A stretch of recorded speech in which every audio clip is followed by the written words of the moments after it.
देश के सबसे प्रतिष्ठित और चर्चित कोचिंग संस्थानों में से एक FIITG पर प्रवर्तन निदेशालय यानी ED ने 24 अप्रैल 2025 को बड़ी कार्रवाई की। यह छापेमारी अचानक नहीं थी, बल्कि पिछले कुछ महीनों से FIITG के खिलाफ कई गंभीर शिकायतें और आरोप सामने आ रहे थे, जिनकी जांच के बाद ED ने यह कदम उठाया। दिल्ली, मुंबई, कोलकाता, हैदराबाद, बेंगलुरु समेत देश के 12 से भी ज्यादा बड़े शहरों में एक साथ यह कार्रवाई की गई। इन शहरों में FIITG के कई दफ्तर, कोचिंग सेंटर और उनसे जुड़े ठिकानों पर छापे मारे गए। इस खबर ने देश भर में शिक्षा जगत और छात्रों के बीच हलचल मचा दी। FIITG के दफ्तरों, कोचिंग सेंटरों और डायरेक्टरों के घरों पर ED के अधिकारी सुबह सुबह ही पहुंच गए। अधिकारियों ने दस्तावेजों की जांच शुरू की और कई कर्मचारियों और डायरेक्टरों से पूछताछ भी की। इस दौरान संस्थान के बाहर सुरक्षा के कड़े इंतजाम किए गए थे। ये छापेमारी FIITG के खिलाफ लगे कई गंभीर आरोपों के बाद हुई है। आरोपों में आर्थिक गड़बड़ी, टैक्स चोरी और फंड्स के गलत इस्तेमाल जैसी बातें सामने आई हैं। ED ने कई महत्वपूर्ण दस्तावेज और डिजिटल डेटा जब्त किया है, जिनकी जांच की जा रही है। छात्रों और अभिभावकों ने FIITG पर आर्थिक गड़बड़ी, फीस में पारदर्शिता की कमी और फंड्स के दुरुपयोग के आरोप लगाए हैं।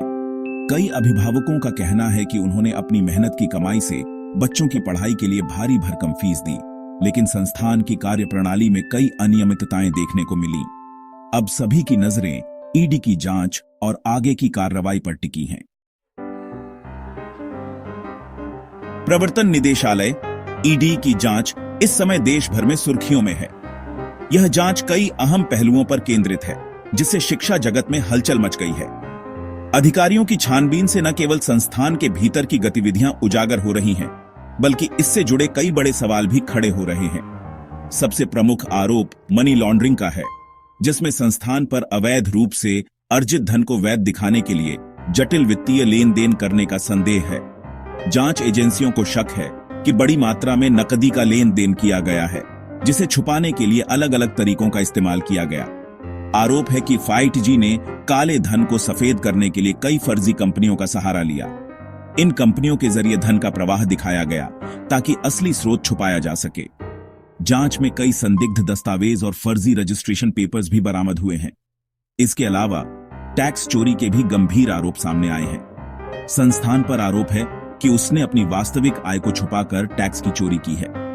कई वित्तीय रिकॉर्ड और टैक्स दस्तावेजों की गहनता से जांच की जा रही है।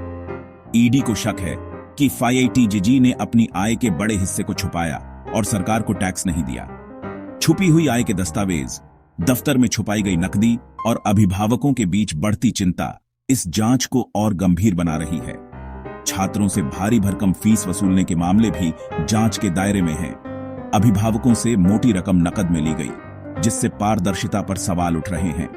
इसके अलावा संस्थान पर सरकारी नियमों की अनदेखी और शिक्षा से जुड़े मानकों का पालन न करने के भी आरोप हैं। इन सभी पहलुओं की गहराई से जांच की जा रही है, जिससे शिक्षा क्षेत्र में पारदर्शिता और जवाबदेही की मांग और तेज हो गई है। छापेमारी के दौरान ED ने कई महत्वपूर्ण दस्तावेज जब्त किए हैं। इनमें बैंक स्टेटमेंट, प्रॉपर्टी के कागजात, कंप्यूटर हार्ड डिस्क और अन्य डिजिटल रिकॉर्ड शामिल हैं। ED को शक है कि इन दस्तावेजों से FIITG के खिलाफ आरोपों की पुष्टि हो सकती है।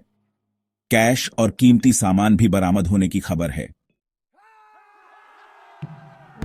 FIITG ने इन आरोपों को सिरे से खारिज किया है।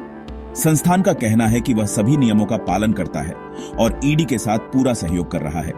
FIITG प्रबंधन ने इसे गलतफहमी बताया है। उनका दावा है कि सच्चाई जल्द ही सामने आ जाएगी।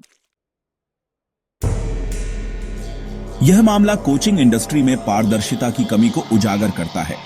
जब इतने बड़े स्तर पर छात्रों और अभिभावकों का भविष्य दांव पर लगा हो, तो पारदर्शिता और जवाबदेही बेहद जरूरी हो जाती है। कई बार संस्थान अपनी नीतियों और प्रक्रियाओं को लेकर स्पष्ट नहीं होते, जिससे छात्रों और उनके परिवारों में असमंजस और चिंता बढ़ जाती है। अगर आरोप सही साबित होते हैं, तो FIITG पर कड़ी कार्रवाई हो सकती है। सरकार और प्रशासन ऐसे मामलों में सख्त कदम उठाने के लिए बाध्य हो सकते हैं, ताकि भविष्य में ऐसी घटनाएं दोहराई न जाएं। इससे न केवल संबंधित संस्थान, बल्कि पूरी इंडस्ट्री पर असर पड़ सकता है। भारी जुर्माना और कानूनी कार्रवाई संभव है।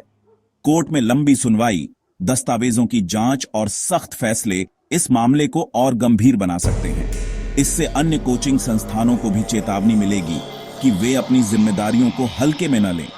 इस मामले का असर पूरी कोचिंग इंडस्ट्री पर पड़ सकता है। छात्रों और अभिभावकों का भरोसा डगमगा सकता है और वे संस्थानों से और अधिक पारदर्शिता की मांग कर सकते हैं। इससे शिक्षा व्यवस्था में सुधार की संभावना भी बढ़ती है। क्या आपको लगता है कि कोचिंग संस्थानों के लिए सख्त नियम और कानून होने चाहिए? क्या पारदर्शिता और जवाबदेही से छात्रों का भविष्य सुरक्षित हो सकता है? इस विषय पर समाज में बहस जरूरी है ताकि सभी पक्षों की राय सामने आ सके। अपनी राय कमेंट में जरूर बताएं।